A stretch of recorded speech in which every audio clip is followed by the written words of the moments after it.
So I recently sent out a series of emails talking about my favorite amygdala hijack soothing phrases. And if you're not subscribed to my email list, there's a link below where you can get the PDF of all of my favorite phrases. And today in this tutorial, I wanted to walk you through how I come up with my own so that you can come up with ones that are specific to your personal triggers. The ones that work for me are specific to my life experiences, and they could be really helpful for you, or they may not pertain to you at all. So I encourage you to take what works for you and leave the rest. And this tutorial will help you come up with phrases that'll help you snap back into the here and now when you notice yourself in an amygdala hijack. An amygdala hijack is when we get triggered, basically, and the amygdala is the part of our brain that creates one big ball of trauma of all of the traumas we've experienced. It's not logical. Its role in the brain is to alert us to when something seems threatening. And so then it activates our fight-flight responses, which are part of our reptilian brain. And when we're being hijacked like that, our prefrontal cortex is not online to let us know if what we're experiencing in front of us is actually threatening or not.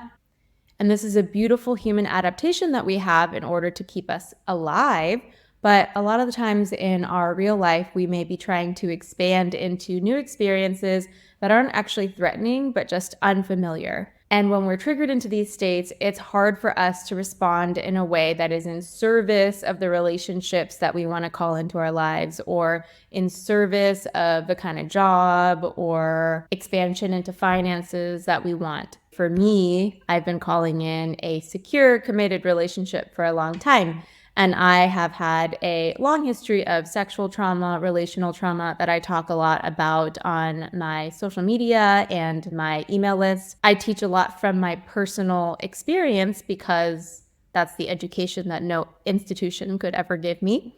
It's been interesting to notice how I have been the one chasing avoidant partners, because actually now that I'm being met by a partner who does have secure behaviors and is leaned in for commitment, I noticed my whole body retreating into fear and shock, because it brings me back to this sensation of being captured or sucked into something that's not right for me. My amygdala is being hijacked, and it's bringing me back to all of those memories wrapped up into one big, beautiful ball. And so this is an example of a time that I will want to start working on soothing this amygdala hijack so that over time I can come closer into the kind of connection that I've been calling in and that I deserve.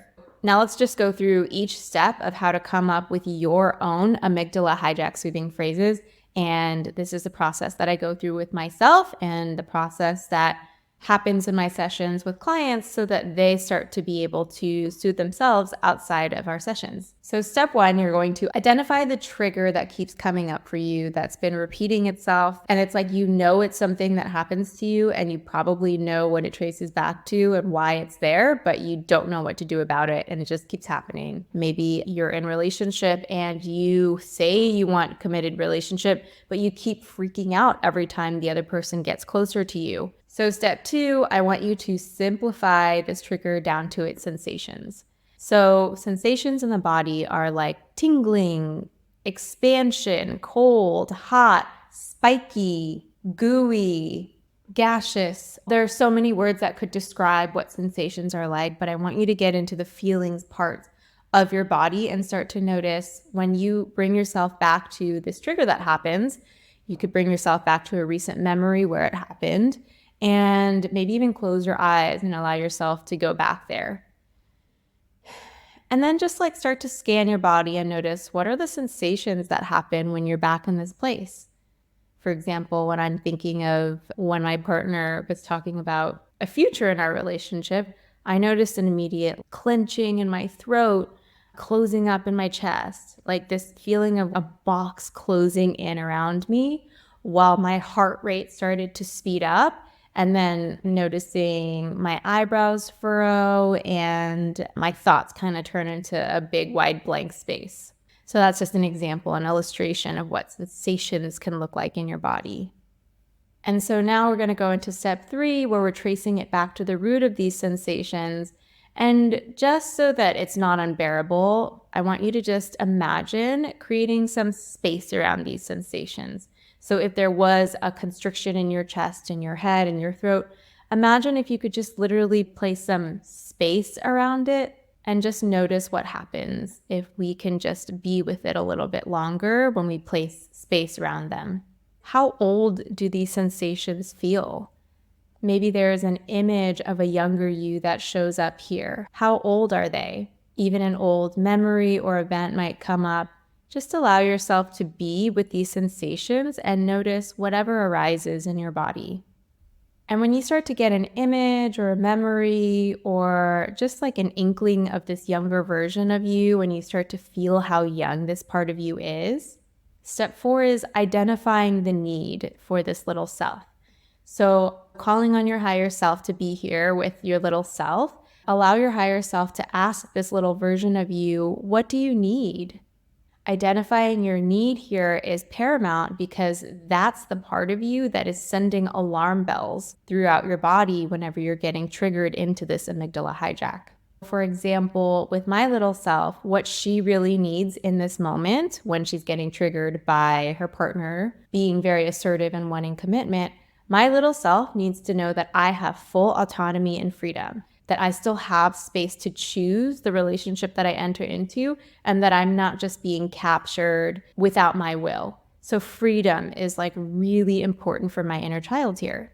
And so step 5, I'm going to allow my higher self to respond to my inner child's needs. And so in this moment, if my higher self were to be there for my inner child, where she's afraid and she's like, I just don't want to get trapped, I just need my freedom, what would your higher self say to your little self right now?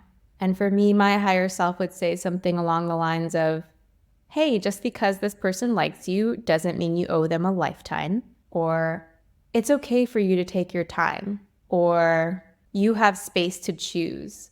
There could be a bunch of different phrases that come to you from your higher self, but listen to this phrase, and this is usually the phrase that will formulate that quick amygdala hijack soothing phrase that will help you in those moments when you're being triggered into this same memory or same sensation over and over again. This is helpful because I don't always have time to go into the depths of my memory and be with my inner child in a moment of high intensity activation. But it's a really helpful tool because in this moment, if I notice it happening with my partner again, and I don't want to damage our relationship by just ghosting him or retreating or lashing out, I could let him know, hey, something is happening for me right now, and I'm not withdrawing from the relationship, but I do need space and time to be with what's here.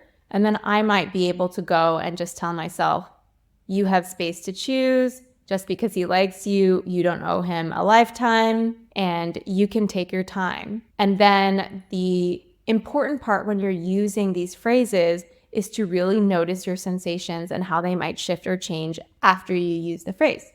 So when I tell myself this, I notice, oh my God, my head's like starting to slow down. I'm not spinning out anymore. I feel myself returning to the room. That's usually a clear sign when we're returning to the here and now, is I can like start to see the colors on the wall. I can start to see the objects and shadows around me again. I notice my breath deepen.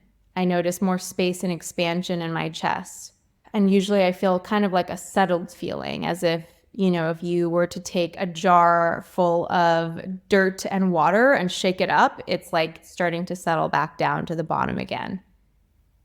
And then I know that I'm more in a rational place to be able to have a conversation of what's happening for me. The more and more I practice doing this, the more I'm creating secure attachment in myself. And that helps me move into secure attachment in my real life with other people or opportunities that I'm calling in that feel scary for my nervous system simply because it's new. If you enjoyed this, let me know in the comments. Let me know what else you want me to do videos on, any questions that you have.